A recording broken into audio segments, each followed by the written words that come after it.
People might think this sounds a little simplistic, but there is deep power and wisdom in simple things, as we learn in the Book of Mormon. The Ten Commandments can be summarized by two statements. Love God, love your neighbor.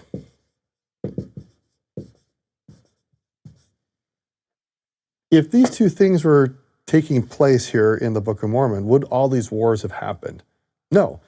And these are actually these are the fundamentals. And so when we, as Tyler's talking about, look at ourselves and say, how well am I doing at seeking to love God? And how well am I doing at loving others? And to make it a little personal, I think I'm usually pretty good at this.